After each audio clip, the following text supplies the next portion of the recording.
بسم اللہ الرحمن الرحیم الحمدللہ رب العالمین والعاقبۃ للمتقین والصلاة والسلام علی خاتم النبیین وعلی آلہ الطیبین واصحابہ الطاہرین،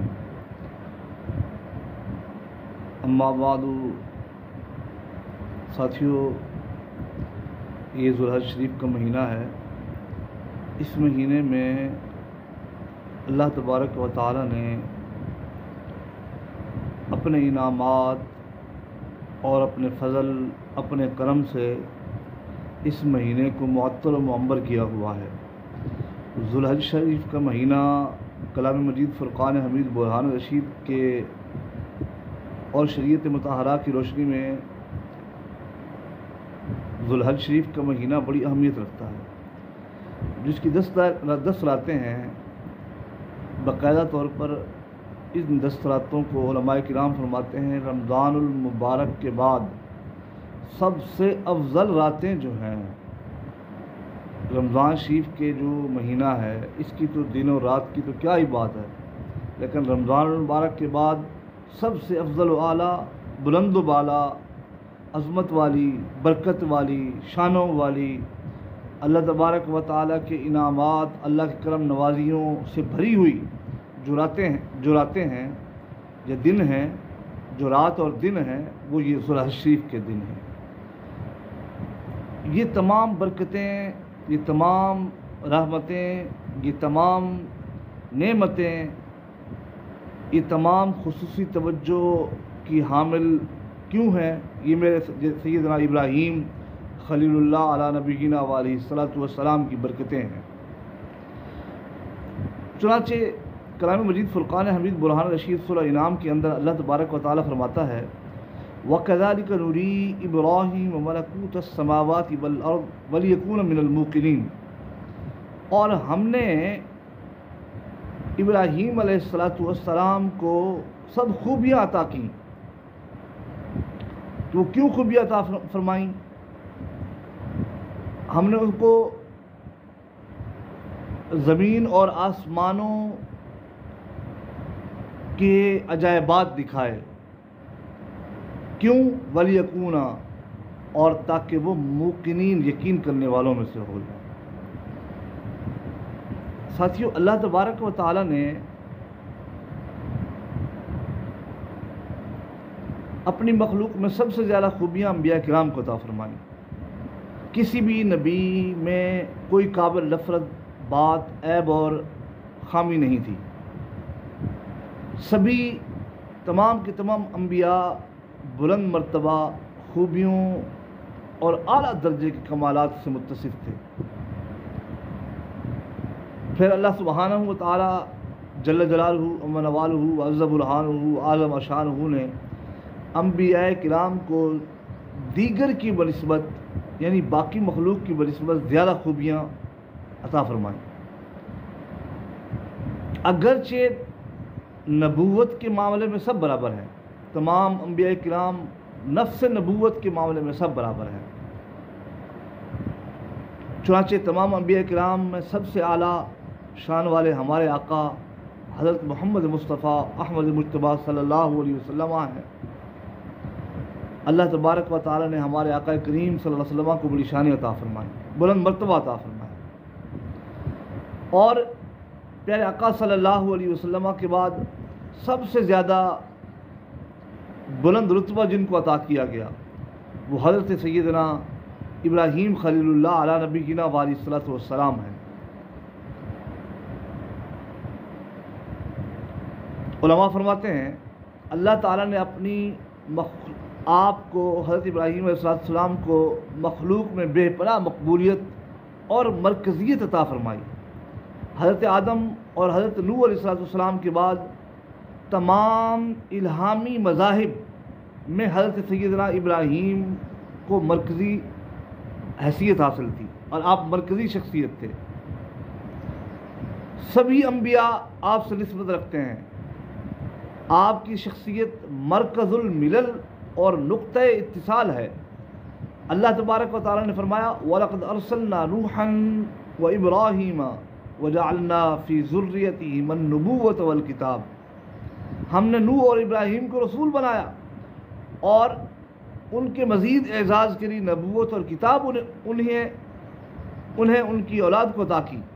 چنانچہ چاروں مشہور کتابیں تورات، زبور، انجیل شریف اور قرآن مجید، فرقان حمید، برہان رشید، یہ علماء فرماتے ہیں انہی کی اولاد میں تشریف لانے والے رسول کو عطا کی گئی۔ اللہ تعالیٰ نے بعد میں آنے والی تمام شریعتوں میں سیدنا ابراہیم علیہ السلام کی سنت کو برقرار رکھا۔ مفسرین کرام لکھتے ہیں خلیل اللہ علی نبینا علیہ السلام کے لیے سب سے بڑا اعزاز یہ ہے کہ اللہ عز و جل نے سید الانبیاء کو آپ کی اولاد میں پیدا فرمایا، پھر آپ کو ان کی موافقت کرنے کا حکم عطا فرمایا۔ چنانچہ سورۃ النحل کے اندر اللہ تبارک و تعالی ارشاد فرماتا ہے ثم اوحینا الیک ان اتبع ملت ابراہیم حنیفا وما کان من المشرکین، یعنی اے حبیب کریم صلی اللہ علیہ وسلم، ہم نے آپ کو عقائد اور دین کے اصول وہی عطا کیے ہیں جو ابراہیم خلیل اللہ علی نبینا علیہ السلام کو عطا کیے تھے، تو آپ دین ابراہیمی کی موافقت فرمائیں، واتبع ملت ابراہیم حنیفا، جو ہر باطل سے جدا اور مشرک نہ تھے۔ اللہ تبارک و تعالیٰ پسند فرماتا ہے کہ اس کا قرب چاہنے والوں کو انعامات سے نوازا جائے، برکتوں سے نوازا جائے۔ اللہ تبارک و تعالیٰ اپنی خصوصی عنایتیں، خصوصی برکتیں ان کو عطا فرمائے۔ چنانچہ علماء کرام فرماتے ہیں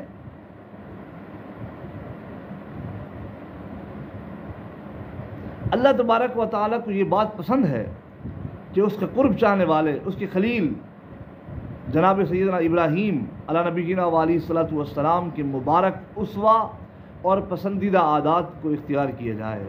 ایک مقام پر اللہ سبحانہ و تعالی جل جلالہ عم نوالہ وعز برہانہ وعظم شانہ ارشاد فرماتا ہے قل صدق اللہ فاتبع ملت ابراہیم حنیفا وما کان من المشرکین، اے محبوب صلی اللہ علیہ وسلم آپ کہہ دیجئے اللہ نے سچ فرمایا، لہذا تم ابراہیم کے دین پر چلو جو ہر باطل سے جدا تھے اور وہ مشرکوں میں سے نہ تھے۔ حضرت ابراہیم علیہ السلام کی سبھی خوبیاں اس قابل ہیں کہ انہیں اختیار کی جائے۔ ایک خوبی جس کی ہمارے دور میں بہت زیادہ ضرورت ہے ساتھیوں، وہ ہے یقین۔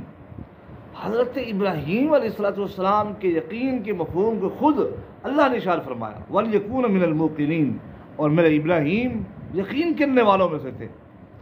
آج اس دور پرفتن میں یقین نہ ہونے کی وجہ سے ہمارا ایمان کمزور پڑتا جا رہا ہے۔ علماء ارشاد فرماتے ہیں یقین کے بارے میں کچھ میں عرض کرتا ہوں، اس کے بعد جناب سیدنا ابراہیم علیہ السلام کی ایک دو واقعات بیان کریں گے تاکہ ہمیں برکت نصیب ہو جائے۔ ہمیں آپ کی نسبت سے، آپ کا ذکر خیر کرنے سے اللہ تعالی ہمیں بھی عنایتیں عطا فرمائے۔ علماء ارشاد فرماتے ہیں یقین کی تعریف کرتے ہوئے، یقین اس علم کو کہتے ہیں جس میں کسی طرح کا شک و شبہ نہ ہو، یعنی کسی بات کو اس طرح پختہ طریقے سے جاننا کہ اس کے خلاف سوچ بھی نہ آئے، اس کو یقین کہتے ہیں۔ اللہ تعالیٰ پر یقین سے مراد ہے کہ مسلمان کا پختہ عقیدہ ہو کہ اللہ جل جلالہ موجود ہے، وہ سب کچھ کر سکتا ہے اور اس کے حکم کے بغیر کچھ بھی نہیں ہو سکتا۔ اس نے جو احکامات عطا کیے ہیں وہ سب حق ہیں، اور اس کے احکامات پر عمل کرنے میں ہی دنیا اور آخرت کی کامیابی ہے۔ یہ یقین کی تعریف ہے۔ ساتھیوں، یقین کے مختلف درجے ہیں، اور ایمان کی طرح یقین بھی مضبوط اور کمزور ہوتا رہتا ہے۔ جیسے ایمان، ہم کسی اللہ والے کی زیارت کرتے ہیں، ہمارا ایمان مضبوط ہوتا ہے۔ ہم مسجد میں جاتے ہیں، ہم وہاں پہ اللہ کی بارگاہ میں عبادت اور ریاضت کرتے ہیں، دعائیں مانگتے ہیں، ہمارا ایمان مضبوط ہوتا ہے۔ جب ہم گھروں میں آتے ہیں، دوستوں کی مجلسوں میں بیٹھتے ہیں، تو ہمارا ایمان کمزور ہوتا ہے۔ اسی طرح یقین بھی، عام لوگوں کا یقین بھی عام ہوتا ہے، اور مقبولان بارگاہ کا ایمان اور یقین بھی ان کی شان کے مطابق پختہ اور مضبوط ہوتا ہے۔ یقین کی ایک خوبصورت مثال یہ ہے کہ جب کفار نے جناب سیدنا صدیق اکبر رضی اللہ تعالیٰ عنہ کو طعنہ دینے کے لیے کہا تو تمہارے نبی کہتے ہیں میں رات کے کچھ حصے میں معراج کر کے واپس پلٹا ہوں، تو آپ نے فرمایا انی لأصدقہ فیما ہوا ابعد من ذالک، وہ اس سے بھی بڑی بات فرمائیں تو میں ان کی ضرور تصدیق کروں گا۔ یہ تھا یقین جو جناب سیدنا صدیق اکبر رضی اللہ تعالیٰ عنہ نے ایک لمحے میں بھی غفلت کیے بغیر فوراً وہ ان کفار کو، ان ملحدین کو، ان مشرکین کو جواب عطا فرمایا۔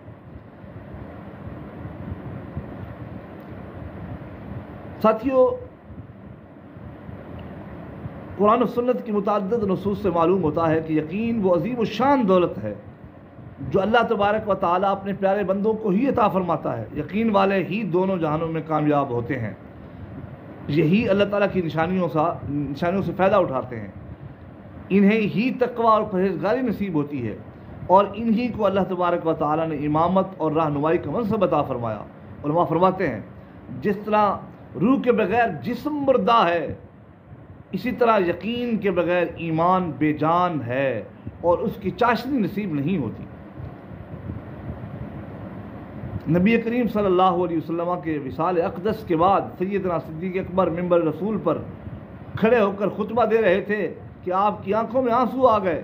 فرمایا ہجرت کے پہلے سال رسول اللہ صلی اللہ علیہ وسلم اسی مقام پر قیام فرما ہوئے تھے، آپ کی چشمان اقدس سے موتی ٹپکے تھے، اور آپ صلی اللہ علیہ وسلم نے فرمایا تھا حدیث کے آخری کلمات وصلی اللہ المعافات فإنه لم تأتی رجل بعد الیقین شیئا خیرا منها من المعافات، یعنی اللہ تعالیٰ سے عافیت، گناہوں اور مصیبتوں سے سلامتی مانگو، بندے کو عطا ہونے والی نعمتوں میں سب سے بڑا انعام یقین ہے، اس کے بعد عافیت بہترین نعمت ہے۔ یہ پیارے آقا صلی اللہ علیہ وسلم نے کب ارشاد فرمایا؟ مدینہ شریف میں ہجرت کے پہلے سال حضور صلی اللہ علیہ وسلم نے مسلمانوں کو خطبہ دیتے ہوئے یہ کلمات ارشاد فرمائے۔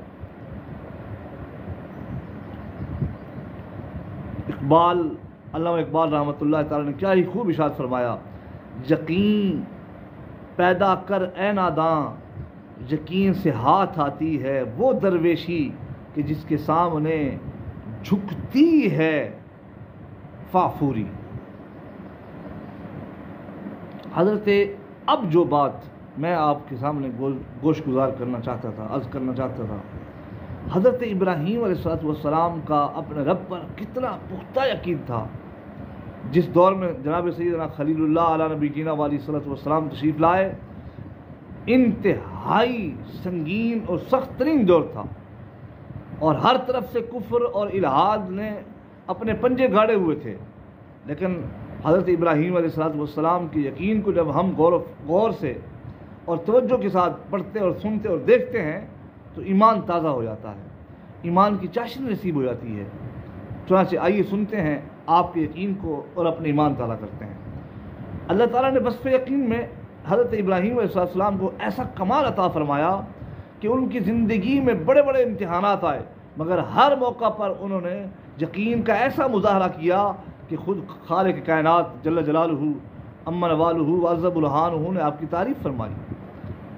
آتش نمرود کو دیکھ لیجئے کہ جب نمرود نے ایک سال ہا سال کی محنت کر کے ایک لکڑیوں کا ایک بہت بڑا میدان لکڑیوں سے بھر دیا، اور اس میں ایک پنگھوڑا لگا کر حضرت ابراہیم علیہ السلام کو اس میں بٹھا دیا اور آگ کو جلا دیا گیا۔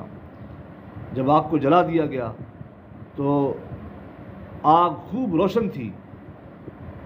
حضرت جبرائیل امین علیہ السلام حضرت ابراہیم علیہ السلام کے پاس آئے اور عرض کی کہ اے اللہ کے پیارے خلیل علیہ السلام، آپ مجھے کیا حکم دیتے ہیں کہ اس معاملے میں میں آپ کی کیا مدد کر سکتا ہوں؟ تو آپ نے پتہ کیا فرمایا؟ زبردست آپ نے بات ارشاد فرمائی۔ آپ نے فرمایا اما الیک فلا، آپ سے تو کوئی کام نہیں ہے، حسبی من سؤالی علمہ بحالی، وہ میری حالت کو خوب جانتا ہے، یہی مجھے کافی ہے، میرا رب۔ سبحان اللہ سبحان اللہ، خدا کی قسم، حضرت ابراہیم علیہ السلام کے اس بات کو اگر ہم ساتھیوں توجہ کے ساتھ اور انتہائی روح کی گہرائیوں سے اگر سوچیں تو ہمارے ایمان کی مضبوطی کے لیے یہ جملہ کافی ہے کہ آپ کیا فرماتے ہیں. آپ اس کا ترجمہ سنیے. وہ رب، وہ یعنی اللہ سبحانہ و تعالی میری حالت کو خوب جانتا ہے اور یہی میرے لیے کافی ہے کہ میرا رب مجھے جان رہا ہے. سبحان اللہ. علامہ اقبال نے اس موقع پر کیا ہی ایمان افروز اشعار ارشاد فرمائے. آپ فرماتے ہیں پختہ ہوتی ہے اگر مصلحت اندیش ہو عقل، عشق ہو مصلحت اندیش تو ہے خام ابھی، بے خطر کود پڑا آتش نمرود میں عشق، عقل ہے محو تماشائے لب بام ابھی. سبحان اللہ. آج بھی ہو جو ابراہیم کا ایمان پیدا، آگ کر سکتی ہے انداز گلستان پیدا. یہ حضرت ابراہیم علیہ السلام کا اپنے رب عز و جل پر کتنا یقین اور کتنا پختہ ایمان تھا. اللہ تعالی ہمیں بھی ایسا ایمان کی وہ ذرہ نصیب فرمائے، ایمان کا وہ قطرہ نصیب فرمائے، ایمان کا وہ چھوٹا سا ایک حصہ عطا فرمائے جو حضرت سیدنا ابراہیم علیہ السلام چاروں طرف کفار کی یلغار ہے، چاروں طرف دشمنوں کی بھرمار ہے، اور ہر طرف سے آپ کے مخالفوں اور آپ کے دشمنوں نے آپ کو گھیرا ہوا ہے. لیکن اس کے باوجود آپ کا ایمان کتنا تازہ اور تر و تازہ اور پختہ ہے کہ آپ فرماتے ہیں وہ میری حالت کو خوب جانتا ہے اور یہی میرے لیے کافی ہے. سبحان اللہ. اور کہتے ہیں نا کہ جب بندہ خود ٹھیک ہو، اس کے گھر والوں کا ایمان اور وہ بھی کتنے اچھے ہو جاتے ہیں. توجہ، یہ تو تھا آپ، اور آپ کے گھر والوں کا یقین کیسا تھا. سبحان اللہ. کہ لک و تک سارا ہے.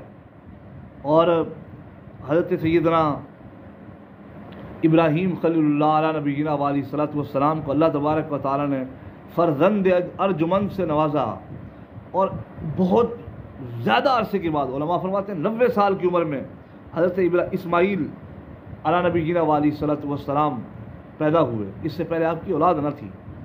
اتنے عرصے کے بعد اولاد ہونے کے باوجود حکم ہوا کہ آپ اپنی اولاد کو اس بچے کو بیوی سمیت، اپنی بیوی حاجرہ سمیت رضی اللہ تعالیٰ عنہ لک و دک سہارا، جہاں پہ اب مکہ شریف ہے، یہاں پہ آپ چھوڑ آئیے. جب انہوں نے اپنی اہلیہ جناب سیدتنا حاجرہ رضی اللہ تعالیٰ عنہ اور اپنے شہزادے حضرت اسماعیل علیہ السلام کو اس ویران جگہ چھوڑا جہاں اس وقت خانہ کعبہ موجود ہے، اور واپس پلٹنے لگے، تو عالیہ محترمہ نے کہا آپ ہمیں اس وادی میں بے یار و مددگار چھوڑ کر جا رہے ہیں، آپ کو کس نے حکم دیا کہ آپ ہمیں یہاں پہ چھوڑ کے جائیں. سبحان اللہ. توجہ، حضرت سیدنا ابراہیم علیہ السلام نے فرمایا میرے رب نے مجھے حکم دیا ہے. بس یہ سنتے ہی جناب سیدتنا حاجرہ رضی اللہ تعالیٰ عنہ نے فرمایا فَإِنَّهُ لَن يُضَيِّعُنَا فَإِنَّهُ لَن يُضَيِّعُنَا فَإِنَّهُ لَن يُضَيِّعُنَا. سبحان اللہ. آپ فرماتی ہیں اگر ایسی بات ہے، رب نے حکم فرمایا ہے تو ہمارا رب ہمیں سب ہی خیر ہمارے لیے لائے گا، ہمیں وہ ضائع نہیں فرمائے گا. جامع البیان تفسیر طبری کے اندر یہ جو بات میں نے آپ کو ابھی عرض کی ہے یہ اس کے اندر موجود ہے. سبحان اللہ.